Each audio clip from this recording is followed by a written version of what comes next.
This tiny PC is doing something that shouldn't be possible. It's running a 35 billion parameter AI model, completely offline. No internet, no cloud, no subscriptions. And honestly, that might be a much bigger problem than it sounds, because if this actually works, it changes who controls AI.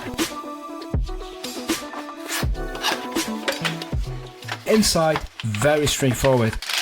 Power supply, mount, documentation, a 1 meter HDMI cable, OCuLink adapter, which we'll test later in this video, and this. Tiny, minimal, and somehow capable of running serious AI locally. But the stock configuration isn't actually the point, because out of the box, this only comes with 32 gigs of RAM, and for local AI, that's enough for smaller models, but not enough for larger ones to run comfortably. 7 billion models, fine, but once you jump into something like 35 billion parameters, things get painfully slow. So I open it up and push it to 96 gigs, because that extra memory is what takes this from technically functional to realistically usable. Inside, it's exactly what you would expect. Laptop style components, compact layout, nothing overbuilt, but that's what makes this interesting, because we're about to push it way beyond what it was designed for. Now here's the part that gets slightly confusing online. Originally, I thought upgrading to 96 gigs would let me allocate huge amounts of memory directly to the GPU. Turns out, not quite. The Radeon 780M here has a hard bias limit of 16 gigs for dedicated GPU memory. That's it. No secret tweak, no magic unlock. AMD basically said 16 gigs, behave yourself. But interestingly, that doesn't stop larger AI models from working, because integrated graphics don't behave like a normal dedicated GPU. The system can still dynamically access shared memory from the remaining RAM pool. And that's the reason upgrading from 32 gigs to 96 gigs made such a massive difference. Not because this suddenly became 48 gigs VRAM machine, but because the AI models stopped constantly hitting the SSD swap file and choking themselves to death, which is a very different thing.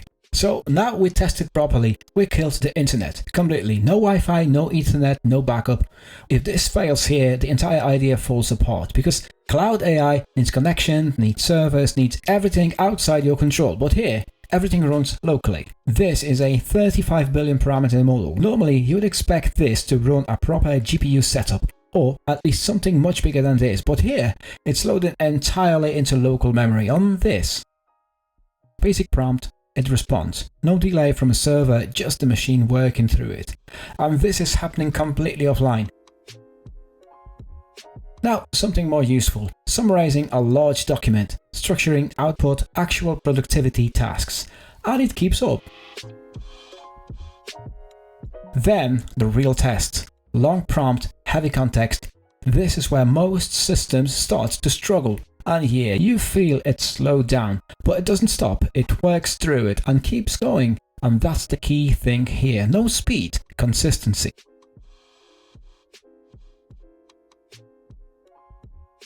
Now, compare that to cloud AI. Pull the internet and you're done. Nothing loads, nothing processes, but here, same task, same system, still running.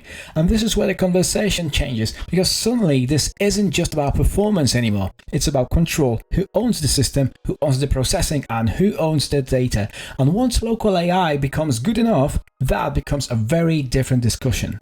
Now let's be realistic, this doesn't replace cloud AI completely.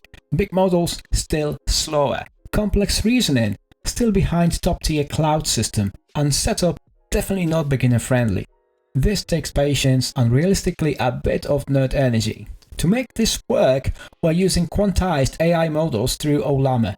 So even though this is technically a 35 billion parameter model, it's heavily compressed to fit inside consumer hardware. And that's the only reason a machine like this can run it locally at all. Now the really interesting part is how different model size behave. Smaller 7B and 14B models, honestly, they run very well here. Fast responses, usable speeds, actually practical. 27B models starts pushing the limits, and 35B, that's more of a stress test for the hardware than something you'd want to use all day. But the fact this tiny integrated graphics machine can run them offline at all, it's kind of ridiculous. And yes, it's still games. Now all this stuff, honestly great. PC SX2 emulation runs really well here. Grand Theft Auto Vice City, San Andreas, and if you grew up with these games, there's something slightly surreal about watching a tiny AI box casually emulating your childhood at high resolution. Modern AAA games though, different story. Star Wars at 1080p low setting is playable, but you can feel the integrated graphics fighting for its life a little bit. Indiana Jones was even heavier. I had to drop that down to 720p, lowest settings, and yeah, it works, but nobody's calling that a premium gaming experience. And this is where the modular side of this PC becomes really interesting, because if you want, you can connect an external GPU. USB 4 works. But even better, there's optional OCuLink support, which is slightly ridiculous on a machine this size.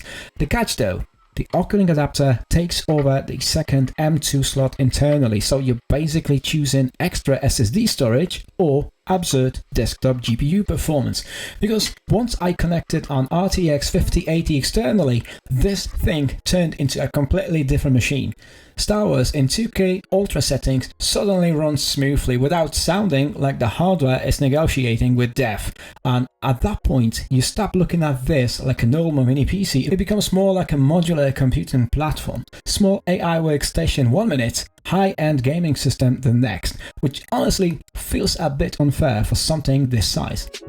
And this is where I expected things to fall apart, but honestly, it holds together pretty well. Thermals stay controlled, no crashes, no weird instability, and considering these workloads can run for hours, that matters a lot more than RGB lighting and marketing nonsense. So zoom out for a second, because this isn't really about this mini PC, it's about where computing is going. For years, everything moved to the cloud, your storage, your files, your processing, and your AI. Now, suddenly, some of that is starting to move back locally. Private, offline, personal, and that shift is probably bigger than this little PC itself.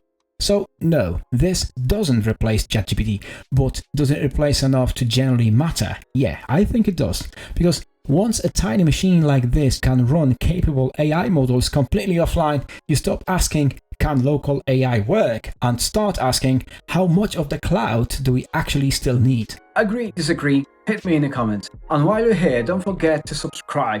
I know you want to. Family Pop TV.